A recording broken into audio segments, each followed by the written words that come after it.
Hello friends, welcome back to the online classes. In the previous class, we have learnt about what is operating system, why we need operating system, and what are the different functions of operating system. In this session, we learn about types of operating system. In general, type of operating systems are single user and multi-user. Single user is an operating system where only one user can use the operating system at a time. In the case of multi-user operating system, more than one user can use the operating system and they can done their work simultaneously. The other important types of operating systems are batch system, time sharing or multitasking, multiprocessing, real time, distributed, and parallel. Let us see what is batch processing. Batch processing is a technique in which an operating system collects the programs and data together in a batch before processing starts. An operating system does the following activities related to the batch processing. The OS defines a job which has a predefined sequence of commands, programs, and data as a single unit. The OS keeps tracks of number of jobs in memory and execute them without any manual information. Jobs are processed in the order of submission, that is first come first served basis. When a job completes its execution, its memory is released and the output for the job gets copied into the output spool for later printing or processing. Batch processing ಅಂದ್ರೆ ಏನು ಅಂದರೆ similar type of jobs ಅಥವಾ group of ಜಾಬ್ನ ಒಂದೊಂದೇ single ಆಗಿ execute ಮಾಡೋ ಬದಲು ಒಂದು group ಆಗಿ ಮಾಡ್ಕೊಳ್ಳೋದು. ಈಗ ನಿಮ್ಮ ಕ್ಲಾಸ್ನಲ್ಲಿ ನೀವು 30 ಜನ ಇರ್ತೀರಾ ಅಂತ ಅಂದ್ಕೊಳ್ಳಿ. ಆ 30 ಜನನ 10 ಜನ ಬ್ಯಾಚ್ ಆಗಿ ನಾವು ಪ್ರಾಕ್ಟಿಕಲ್ಸ್ಗೆ ಕಳಿಸ್ತೀವಿ. ಆವಾಗ ನೀವು ಒಟ್ಟಿಗೆ 10 ಜನನೂ ನೀವು ನಿಮ್ಮ ಪ್ರೋಗ್ರಾಮ್ನ ಎಕ್ಸಿಕ್ಯೂಟ್ ಮಾಡ್ಬೋದು. ಯಾವಾಗ ಯಾವ ಬೇಸಿಸ್ ಮೇಲೆ? First come first serve basis ಮೇಲೆ. ಈ ಥರ ಬ್ಯಾಚ್ ಪ್ರಾಸೆಸಿಂಗ್ ಮಾಡೋದ್ರಿಂದ you can save the time. ಈ ಡಯಾಗ್ರಾಮ್ ನೋಡಿದ್ರೆ ನಿಮ್ಗೆ ಗೊತ್ತಾಗುತ್ತೆ ಬ್ಯಾಚ್ ಪ್ರಾಸೆಸಿಂಗ್ ಹೆಂಗೆ ವರ್ಕ್ ಆಗುತ್ತೆ ಅಂತ. ನೋಡಿ, ಆಪ್ರೇಟಿಂಗ್ ಸಿಸ್ಟಮ್ಗೆ ಒಂದೊಂದೇ ಜಾಬ್ ಹೋಗುತ್ತೆ. ಆ ಆಪ್ರೇಟಿಂಗ್ ಸಿಸ್ಟಮ್ಮು ಎರಡು job 1, job 2, job 3, job 4, job 5 ಆ 5 ಜಾಬ್ನ ಒಂದು ಬ್ಯಾಚಾಗಿ ಕಳಿಸುತ್ತೆ. ನೆಕ್ಸ್ಟ್ ಇನ್ನು 5 ಜಾಬ್ನ ಇನ್ನೊಂದು ಬ್ಯಾಚಾಗಿ ಕಳಿಸುತ್ತೆ. ಅದು ಸಿ ಪಿ ಯುಗೆ ಹೋಗುತ್ತೆ. ಒಂದಾದ್ಮೇಲೆ ಒಂದು ಎಕ್ಸಿಕ್ಯೂಟ್ ಮಾಡ್ತಾ ಇದ್ರೆ ಇಟ್ ಟೇಕ್ಸ್ ಮೋರ್ ಟೈಮ್. ಅದೇ if you send it through batches it will take less time and it saves the CPU, memory and as well as the time. Advantages. Batch processing takes much of the work of the operator to the computer. Single ಆಗಿ ಒಬ್ಬರಾದ್ಮೇಲೆ ಒಬ್ರು ಮಾಡೋಕ್ಕಿಂತ ಎಲ್ಲನೂ ನೀವು ಒಂದು batch ಮಾಡಿಬಿಟ್ಟು ಕಂಪ್ಯೂಟರ್ಗೆ ಬಿಟ್ಬಿಟ್ರೆ 10 ಜನದ್ದು ಒಟ್ಟಿಗೆ ಎಕ್ಸಿಕ್ಯೂಟ್ ಮಾಡಿ ತೋರಿಸುತ್ತೆ. Increase performance as A new job get started as soon as the previous job is finished without any manual intervention. ಏನಂದರೆ ಈಗ 5 ಜನ ಒಟ್ಟಿಗೆ ಬಿಟ್ಟಾಗ ಫಸ್ಟ್ ಕ್ಯೂನಲ್ಲಿ ನಿಲ್ಸಿರ್ತೀವಿ ಅಂದ್ಕೊಳ್ಳಿ. 1 2 3 4 5. ಫಸ್ಟ್ ಒಂದು ಜಾಬ್ ಮುಗಿದ ತಕ್ಷಣ ಸೆಕೆಂಡ್ ಒಂದು ಆಟೋಮೆಟಿಕ್ಕಾಗಿ ಒಳಗೆ ಹೋಗ್ತಾನೆ. ನಾವು ಮ್ಯಾನ್ಯಲ್ ಆಗಿ ನೆಕ್ಸ್ಟ್ ಹೋಗಿ ಅಂತ ಹೇಳಂಗಿಲ್ಲ. 3rd 4th 5th ಆ ಬ್ಯಾಚ್ ಫುಲ್ ಮುಗಿದಾಗ ನೆಕ್ಸ್ಟ್ ಬ್ಯಾಚ್ಗೆ ನಾವು ರೆಡಿ ಮಾಡ್ಕೋಬೇಕು. ಹಾಗಾದ್ರೆ ಡಿಸಡ್ವಾಂಟೇಜಸ್ ಏನು? Difficult to debug program. ಆ ಬ್ಯಾಚ್ ಹೋಗ್ತಾ ಇರೋದ್ರಿಂದ ಏನಾದ್ರು ತಪ್ಪಾಯಿತು ಅಂದರೆ ಯಾವ ಪ್ರೋಗ್ರಾಮ್ ತಪ್ಪಾಯಿತು ಅಂತ ಆ ಬ್ಯಾಚಲ್ಲಿ ಹುಡುಕ್ಬೇಕಾಗತ್ತೆ. A job could enter a infinite loop. ಈಗ ಮೊದಲನೇ ಅವನು ಹೋಗಿರುತ್ತೆ ಜಾಬ್ ಅಂದ್ಕೊಳ್ಳಿ. User first user is using that job. ಅವನೇನೋ ಇನ್ಫೈನೈಟ್ ಲೂಪ್ಗೆ ಹೋಗ್ಬಿಟ್ರೆ ಅವನಿಗೆ ಆಚೆ ಬರೋಕ್ಕಾಗದಿದ್ರೆ ಬೇರೆ 4 ಜನನು unnecessary they have to wait. Due to lack of protection scheme one batch job can effect the pending jobs. ಅದೇ ಈಗ ಹೇಳಿದ್ನಲ್ಲ ನಾನು, ಮೊದಲನೇ ಅವನು ಜಾಬು ಅಂದರೆ ಮೊದಲನೇ ಒಂದು ಟಾಸ್ಕು ಇನ್ಫೈನೈಟ್ ಲೂಪ್ಗೋ ಏನಕ್ಕಾದ್ರು ಸ್ಟ್ರಕ್ ಆಗಿಬಿಟ್ರೆ, ಹ್ಯಾಂಗ್ ಆದರೆ ಮಾಡಿದ್ರೆ ಇನ್ನು ಬೇರೆ 4 ಜನನು ಆ ಬ್ಯಾಚಲ್ಲಿರೋರು ಅನ್ನೆಸೆಸರಿ ವೆಯ್ಟ್ ಮಾಡಬೇಕು. Multi tasking and it is also called as time sharing operating system. Multi ಅಂದರೆ ಮೆನಿ, ಟಾಸ್ಕ್ ಅಂದರೆ ಜಾಬ್. ಇದನ್ನು ಟೈಮ್ ಶೇರಿಂಗ್ ಬೇಸಿಸ್ ಮೇಲೆ ಮಾಡ್ತಾರೆ. ಇದೇನಪ್ಪ ಅಂದರೆ ಒಂದು ಸಿಂಪಲ್ ಎಕ್ಸಾಂಪಲ್ ಕೊಡ್ತೀನಿ, ಆಮೇಲೆ ನೀವು ಅರ್ಥ ಮಾಡ್ಕೊಳ್ಳೋಕೆ ಈಸಿ ಆಗುತ್ತೆ. ಈಗ 4 ಜನ ನೀವು ಸಿ ಪಿ ಯು ಅಥವಾ ಮೆಮೊರಿ ಬೇಕಾಗುತ್ತೆ ನಿಮ್ಮ ಜಾಬ್ನ ಎಕ್ಸಿಕ್ಯೂಟ್ ಮಾಡಬೇಕು. ಜಾಬ್ 1ಗೆ 2 ನಿಮಿಷ ಬೇಕು ಎಕ್ಸಿಕ್ಯೂಟ್ ಮಾಡೋಕ್ಕೆ, ಜಾಬ್ 2ಗೆ 4 ನಿಮಿಷ, ಜಾಬ್ 3ಗೆ 1 ನಿಮಿಷ ಸಾಕು, ಜಾಬ್ 4ಗೆ 5 ನಿಮಿಷ, ಜಾಬ್ 6ಗೆ 7 ಮಿನಿಟ್ಸ್ ಅಂದ್ಕೊಳ್ಳಿ. ಈಗ ಲೀಸ್ಟ್ ಯಾವುದು 1 ನಿಮಿಷ, 1 ನಿಮಿಷನ ಎಲ್ಲ ಜಾಬ್ಗೂ ಕೊಟ್ಕೊಂಬರೋದು 1 2 3 4. ಆವಾಗ ಜಾಬ್ 3 ಅದ್ರ ಕೆಲಸ ಮುಗ್ದೇ ಹೋಗುತ್ತೆ. ನೆಕ್ಸ್ಟ್ ಇನ್ನೊಂದು ರೌಂಡ್ ಬರೋದು, ಅವಾಗ ಜಾಬ್ 1 ಕೆಲಸ ಮುಗ್ದೋಗುತ್ತೆ. ಹಾಗೆ ಟೈಮ್ ಶೇರಿಂಗ್ ಬೇಸಿಸ್ ಮೇಲೆ ಎಲ್ಲರಿಗೂ ಅವಾಗ ಏನನ್ಸುತ್ತೆ, okay they have given time. ಈಗ ಫಸ್ಟ್ ಅವನಿಗೆ 15 ನಿಮಿಷ ಆದರೆ ಸೆಕೆಂಡ್ ಜಾಬ್ ಇರೋನು ಅಥವಾ ಟಾಸ್ಕ್ ಇರೋನು ಬರೀ 1 ನಿಮಿಷ ಸಾಕಾಗಿರುತ್ತೆ CPU ಟೈಮ್ ಅಥವಾ ಅದನ್ನು ಎಕ್ಸಿಕ್ಯೂಷನ್ ಮಾಡೋಕ್ಕೆ. Unnecessarily they have to wait for 15 minutes. ಅದಕ್ಕೇ ಈ ಥರ ಟೈಮ್ ಸ್ಲಾಟಲ್ಲಿ ನೀವು ಕೊಟ್ಕೊಂಬರ್ತಾ ಇದ್ರೆ ಎಲ್ಲರಿಗೂ ಏನಾಗುತ್ತೆ, ಓಕೆ ವಿ ಆರ್ ಎಕ್ಸಿಕ್ಯೂಟಿಂಗ್, ನಾವು we are in the running ಅಥವಾ ಪ್ರಾಸೆಸಿಂಗ್ ಸ್ಟೇಜಲ್ಲಿ ಇದ್ದೀವಿ ಅಂತ ಅನಿಸುತ್ತೆ. Multi tasking is when multiple jobs are executed by the CPU simultaneously. ಒಂದಕ್ಕಿಂತ ಹೆಚ್ಚು ಪ್ರೋಗ್ರಾಮ್ಗಳನ್ನು CPU ಸೈಮಲ್ಟೇನಿಯಸ್ಲಿ ಎಕ್ಸಿಕ್ಯೂಟ್ ಮಾಡಿದಾಗ ಅದನ್ನು ಮಲ್ಟಿ ಟಾಸ್ಕಿಂಗ್ ಅಂತಾರೆ. By switching between them. Switches occurs so frequently that the users may interact with each program while it is running. ನೀವು run ಮಾಡಬೇಕಾದ್ರೆ ಒಂದು ಪ್ರೋಗ್ರಾಮ್ಗೆ 2 ನಿಮಿಷ ಆದಮೇಲೆ ನೆಕ್ಸ್ಟ್ ಇನ್ನೊಂದು ಜಾಬ್ಗೆ ಇನ್ನೊಂದು 2 ನಿಮಿಷ ತಗೊಳುತ್ತೆ. As an OS does the following activities related to multitasking. The user gives instruction to the operating system or to program directly and receives an immediate response.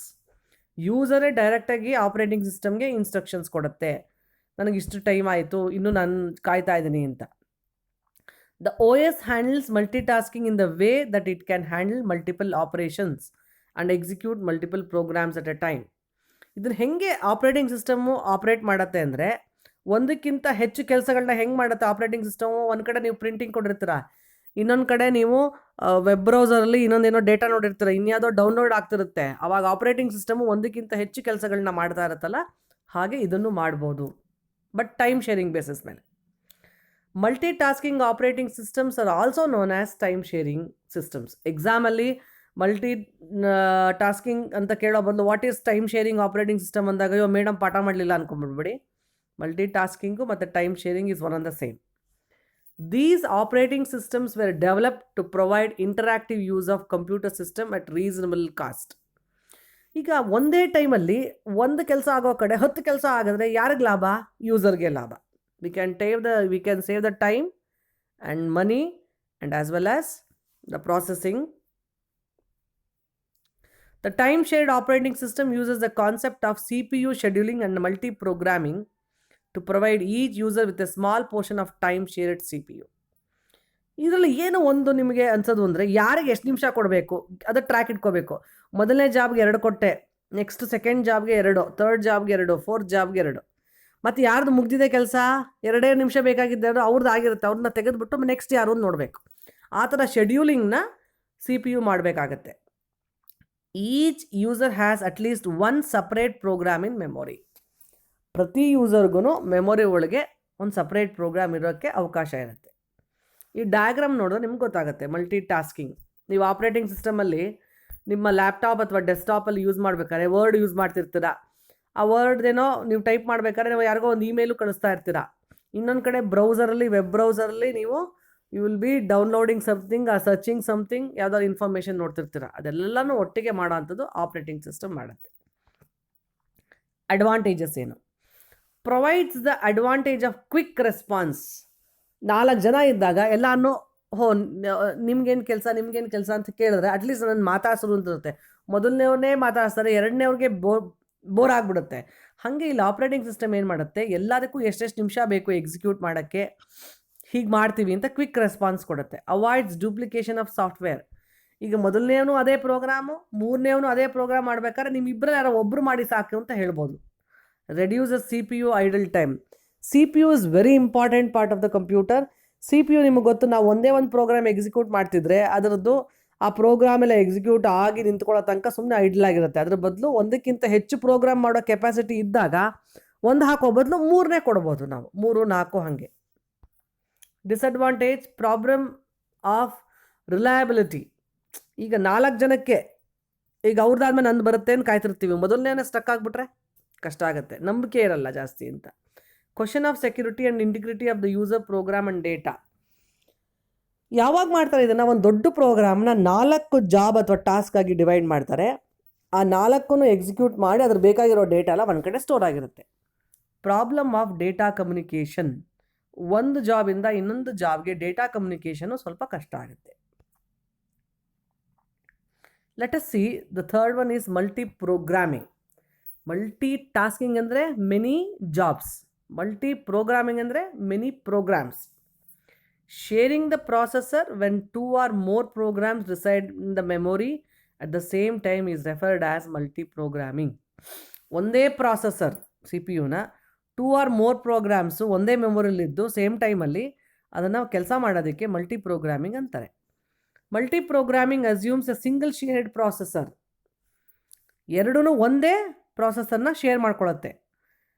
ಅದು ಈ ಥರ ಮಲ್ಟಿ ಪ್ರೋಗ್ರಾಮಿಂಗ್ ಮಾಡೋದ್ರಿಂದ ಏನಾಗುತ್ತೆ, it increases a CPU utilisation by organising jobs so that CPU always has one to execute. ಯಾವಾಗಲೂ ಒಂದಲ್ಲ ಒಂದು ಜಾಬ್ನ CPU execute ಮಾಡ್ತಾ ಇರಬೇಕು, ಹಾಗೆ ಇದು ನೋಡ್ಕೊಳ್ಳುತ್ತೆ. ಈ ಫಿಗರ್ ನೋಡಿದ್ರೆ ನಿಮಗೆ ಗೊತ್ತಾಗುತ್ತೆ. ನೋಡಿ, ಇಲ್ಲಿ ಆಪ್ರೇಟಿಂಗ್ ಸಿಸ್ಟಮ್ ಇದೆ, ಆಮೇಲೆ job 1, job 2 up to job N empty space. Multi program ಹೆಂಗೆ ವರ್ಕ್ ಆಗುತ್ತೆ? The operating system keeps several jobs in the memory at a time. ಯಾವ್ಯಾವ ಪ್ರೋಗ್ರಾಮು ಎಕ್ಸಿಕ್ಯೂಟ್ ಮಾಡಬೇಕು ಅದನ್ನೆಲ್ಲ ಮೆಮೊರಿಗೆ ಹಾಕತ್ತೆ. A set of job is a subset of jobs kept in the job pool. ಒಂದು job pool ಅಂತ ಇರುತ್ತೆ, ಒಂದಷ್ಟು ಜನನ ಕರ್ಕೊಳ್ಳೋದು. ಅದರಲ್ಲಿ ಈಗ ನಿಮಗೆ ಒಂದು ಇಂಟರ್ವ್ಯೂಗೆ ಹೋಗ್ತೀರಾ ಅಂದ್ಕೊಳ್ಳಿ. ಯಾವುದು ನಿಮ್ಮದು ಇದು ನಡೆಯುತ್ತಲ್ಲ, ಏನೋ ಜಾಬ್ ಮೇಳ ಅಂತ.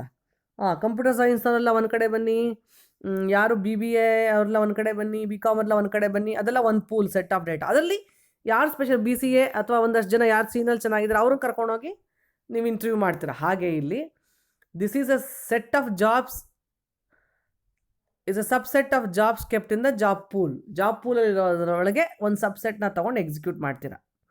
The operating system picks and begins to execute one of the jobs in the memory. ಆ ಗುಂಪಲ್ಲಿ ಒಂದು ಜಾಬ್ನ ತೊಗೊಂಡು ಎಕ್ಸಿಕ್ಯೂಟ್ ಮಾಡುತ್ತೆ.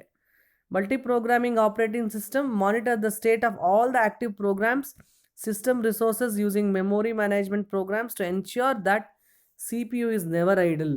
ಇದು ಹೆಂಗೆ ವರ್ಕ್ ಆಗುತ್ತೆ ಅಂದರೆ, ನೀವು ಆ ಜಾಬು ಒಂದಾದ್ಮೇಲೆ ಒಂದು ಎಕ್ಸಿಕ್ಯೂಟ್ ಆಗ್ತಾ ಇದೆಯಾ, ಎಲ್ಲಿ ಯಾವ ಮೆಮೊರಿನಲ್ಲಿದೆ, ಆಮೇಲೆ CPU ಯಾವತ್ತೂ ಅದು ಐಡಲ್ ಆಗಿರೋಕ್ಕೆ ಬಿಡೋದೇ ಇಲ್ಲ. Unless there is no job to process. ಯಾವಾಗ CPU ಐಡ್ಲ್ ಆಗುತ್ತೆ, ಎಲ್ಲ ಕೆಲಸ ಮುಗಿಸಿ ಇನ್ಯಾವುದು ಜಾಬ್ ಇಲ್ಲ ಎಕ್ಸಿಕ್ಯೂಟ್ ಮಾಡೋಕ್ಕೆ ಅನ್ನೋ ಟೈಮಲ್ಲಿ ಐಡ್ಲ್ ಆಗಿರುತ್ತೆ.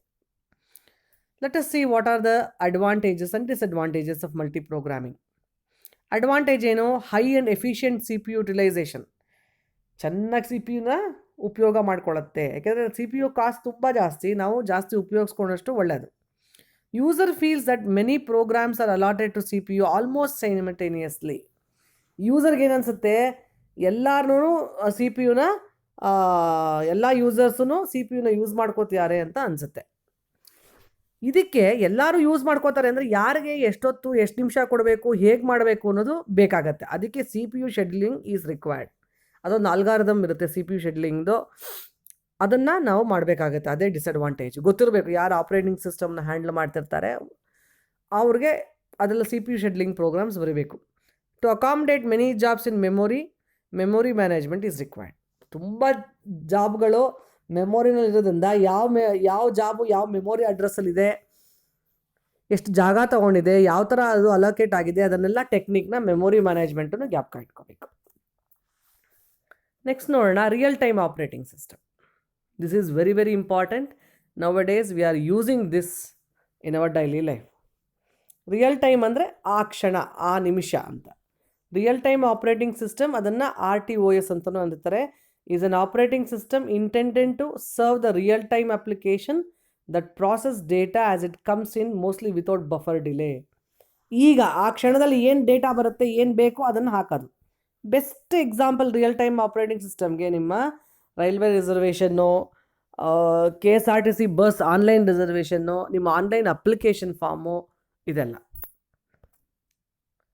ಈ ಬ್ಲಾಕ್ ಡಯಾಗ್ರಾಮ್ ನೋಡಿದ್ರೆ ಗೊತ್ತಾಗುತ್ತೆ ರಿಯಲ್ ಟೈಮ್ ಆಪ್ರೇಟಿಂಗ್ ಸಿಸ್ಟಮ್ ಹೇಗೆ ವರ್ಕ್ ಆಗುತ್ತೆ ಅಂತ. ನೋಡಿ, ನನ್ನ ಎಡಗಡೆಗೆ ಆರೋ ಮಾರ್ಕ್ಸ್ ಎಲ್ಲ ಡೌನ್ ಇದೆ, ನಿಮ್ಮ ಬಲಗಡೆಗೆ ಬರ್ಬೋದು. ಅದು ಯೂಸರ್ ಇರುತ್ತೆ, ಯೂಸರಿಂದ ಅಪ್ಲಿಕೇಶನ್ ಪ್ರೋಗ್ರಾಮ್ಸ್ ಬರುತ್ತೆ, ರಿಯಲ್ ಟೈಮ್ ಆಪ್ರೇಟಿಂಗ್ ಸಿಸ್ಟಮ್ ಬರುತ್ತೆ, ಹಾರ್ಡ್ವೇರ್ ಬರುತ್ತೆ. ಹಾರ್ಡ್ವೇರಿಂದ ಮತ್ತೆ ರೆಸ್ಪಾನ್ಸ್ ವಾಪಸ್ ಹೋಗುತ್ತೆ ಮೇಲಕ್ಕೆ. ಹಾಗಾದರೆ ನಮ್ಮ ರಿಯಲ್ ಟೈಮ್ ಆಪ್ರೇಟಿಂಗ್ ಸಿಸ್ಟಮ್ಗೂ ಜನರಲ್ ಪರ್ಪಸ್ ಆಪ್ರೇಟಿಂಗ್ ಸಿಸ್ಟಮ್ ನಾವು ಸಾಮಾನ್ಯವಾಗಿ ಉಪಯೋಗಿಸ್ತೀವಲ್ಲ, ಅವೆರಡಕ್ಕೂ ಏನು ಡಿಫ್ರೆನ್ಸು ನೋಡೋಣ. It is use for desktop P C and laptop. ನಿಮಗೆ ಗೊತ್ತು ಜನರಲ್ ಪರ್ಪಸ್ ಆಪ್ರೇಟಿಂಗ್ ಸಿಸ್ಟಮ್ನ ವಿಂಡೋಸ್ ಆಗಿರ್ಬೋದು ಅದನ್ನು. It is only apply to the embedded application system. ಒಂದರೊಳಗೆ ಒಂದಿರುವಂಥದ್ದು ಎಂಬೆಡೆಡ್ ಅಂದರೆ. ಇದು ಏನು general purpose operating system process based scheduling. ಇದು time based scheduling, like round robin scheduling. Time based ಅಂದರೆ ನಿಮ್ಮ ಟೈಮ್ ಪ್ರಕಾರ ನಡೆಯುವಂಥದ್ದು. ಈಗ ನಿಮ್ಗೆ ಒಂದು ಸೀಟ್ ಖಾಲಿ ಇರುತ್ತೆ ಫ್ಲೈಟಲ್ಲೇನೋ, ನಾನು ಮೈಸೂರು ಟು ಹೈದರಾಬಾದ್ ಬುಕ್ ಮಾಡಬೇಕು, ಒಂದೇ ಒಂದು ಸೀಟ್ ಖಾಲಿ ಇರುತ್ತೆ, ನಾವಿಬ್ಬರು ಹೋಗಬೇಕಾಗತ್ತೆ. ನಾನು ಏನು ಮಾಡ್ತೀನಿ, ನನ್ನ ಮಕ್ಕಳನ್ನ ಕೇಳ್ತೀನಿ, ಏನಮ್ಮ ಒಂದೇ ಸೀಟ್ ಇದೆ, ಏನು ಮಾಡೋದು, ಯಾರೋ ಒಬ್ಬರು ಅರ್ಜೆಂಟ್ ಇರೋರು ಹೋಗೋದಾ ಅಂತ. ಅವ್ರು ಹ್ಞೂ ಹಾಂ ಅಂತ ಹೇಳೋ ಅಷ್ಟರಲ್ಲಿ ಇನ್ಯಾರೋ ಬೇರೆ ಕಡೆಯಿಂದ, ಮೈಸೂರು ಬೇರೆ, ಈಗ ನಾನು ವಿಜಯನಗರದಿಂದ ಮಾಡ್ತಿರ್ತೀನಿ, ಇನ್ಯಾರೋ ಜಲಕ್ಷ್ಮೀಪುರಮಿಂದ ಅವ್ರಿಗೆ ಒಂದೇ ಸೀಟ್ ಬೇಕಾಗಿರುತ್ತೆ, ಅವ್ರು ಅದನ್ನು ಒತ್ತುಬಿಟ್ರೆ ಸೀಟ್ನ, ಆವಾಗ ನೀವು ಅನ್ಕೋಬೋದು ಈಗ ತಾನು ಸೀಟ್ ತೋರಿಸ್ತು ಒಂದಿದೆ ಅಂತ, ಈಗೇನು ತೋರಿಸ್ತಾ ಇಲ್ವಲ್ಲ, ನೀವು ಡೇಟಾ ಎಂಟ್ರಿ ಮಾಡೋಕ್ಕೆ ಹೋದರೆ ಇರಲ್ಲ. ಅಂದರೆ ಆ ಟೈಮ್, ಆ ರಿಯಲ್ ಟೈಮಲ್ಲಿ ಅದು ಅವೈಲಬಿಲಿಟಿ ಇದೆಯಾ ಇಲ್ವಾ ಅನ್ನೋದು ತೋರಿಸುತ್ತೆ. No priority invention mechanism is present in the system. Priority ಅನ್ನೋದೇ ಇಲ್ಲ ಇದರಲ್ಲಿ. Priority intervention mechanism is current, so it can modify by the system. ಅದನ್ನೇ ಪ್ರಿಯಾರಿಟಿ ಅಂದರೆ ಇನ್ಯಾರೋ ಒತ್ತುಬಿಟ್ರೆ ಅಲ್ಲಿ ನೋ ಸೀಟ್ಸ್ ಅವೈಲಬಲ್ ಅಂತ ತೋರಿಸುತ್ತೆ. Priority intervention remains unnoticed. ಇದರಲ್ಲಿ ಗೊತ್ತೇ ಆಗಲ್ಲ, ಇದರಲ್ಲಿ ನೋ ಪ್ರಿಡಿಕ್ಟಬಿಲಿಟಿ ಗ್ಯಾರಂಟೀಸ್. ನೀವು ಪ್ರಿಡಿಕ್ಟೇ ಮಾಡೋಕ್ಕಾಗಲ್ಲ ಏನಾಗುತ್ತೆ ಏನು ಅಂತ. Advantages of real time operating system: occupy very less memory. ಯಾಕೆಂದರೆ ಆ ಕ್ಷಣದಲ್ಲಿರುತ್ತೆ, ಅದು ಪರ್ಮನೆಂಟ್ ಆಗಿರಲ್ಲ, ನೆಕ್ಸ್ಟು ಆ ಟೈಮಲ್ಲಿ ಇದ್ದಿದ್ದಿರುತ್ತೆ, ನೆಕ್ಸ್ಟ್ ಟೈಮಲ್ಲಿ ಅದು ಇದ್ದರೂ ಇರ್ಬೋದು, ಇಲ್ಲೇನೂ ಇರ್ಬೋದು. Consume fewer resources and respond time are highly predictable. ಇದು ಕೆಲವು ಸತಿ ನಿಮಗೆ ಒಂದು 5 ನಿಮಿಷ ಲೇಟ್ ಆಯಿತು ಅಂದರೆ ಆ ಗೂಗಲ್ ಫಾರ್ಮು ಅಥವಾ ಅದೇ ಹೊಟ್ಟೋಗ್ಬಿಡುತ್ತೆ. RTOS is error free operating system. Kernel ಅಂದರೆ it's the inner most part of the operating system, saves the state of the interrupted task, then determines which task it should run next. ಯಾವ task ಮಾಡ್ತಾ ಇದ್ದೀರಾ, next ಯಾವುದು ಅಂತ ಅದು decide ಮಾಡುತ್ತೆ. The kernel restores the state of the task and passes. ಈಗ ಏನು ಮಾಡ್ತಿದ್ರೆ ಅದನ್ನು ನೀವು ಪಾಸ್ ಕೊಟ್ಟಿದ್ರೆ ಪಾಸಲ್ಲಿ ಇಟ್ಟಿರುತ್ತೆ, ಮುಂದಕ್ಕೆ ಹೋಗಬೇಕು ಅಂದರೆ ಮುಂದಕ್ಕೆ ಹೋಗ್ಬೋದು.